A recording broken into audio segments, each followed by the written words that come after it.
अस्सलाम वालेकुम जी। इस वक्त मैं GPO अटक में मौजूद हूँ। ये मेरे पीछे आप सारा GPO अटक देख सकते हैं, जहाँ पे एक छोटी सी प्रॉब्लम है जो मैं आप लोगों के साथ शेयर करना चाह रहा हूँ। और वो ये है कि इनके पास बारकोड अवेलेबल ना होने की वजह से ये कहते हैं कि हमारे पास बारकोड अवेलेबल नहीं है, जिसकी वजह से एक नॉर्मल जो आप रजिस्ट्री करते हैं वो 50 रुपये की होती है, लेकिन बारकोड ना होने की वजह से, इनकी नेगलिजेंस की वजह से, जब आपके पास बारकोड अवेलेबल ना हो तो आपने 86 रुपये का UMS करना है प्लस 14 रुपये GST। ये हमारी इस GPO की नेगलिजेंस है। और मैं ये समझता हूँ कि ये लास्ट टू स्टेट तो नहीं है, लेकिन लास्ट टू इंडिविजुअल्स है।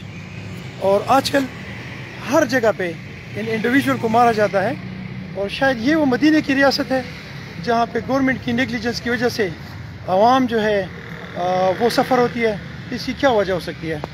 मैं इन तमाम इदारों को जो अपनी नेगलिजेंस की वजह से आवाम को तकलीफ़ देते हैं, आवाम को डिस्टर्ब करते हैं, आवाम का ख़र्चा करते हैं, इन तमाम इदारों को मेरी तरफ से अस्सलाम वालेकुम, जिंदाबाद, शाबाश, आफरीन।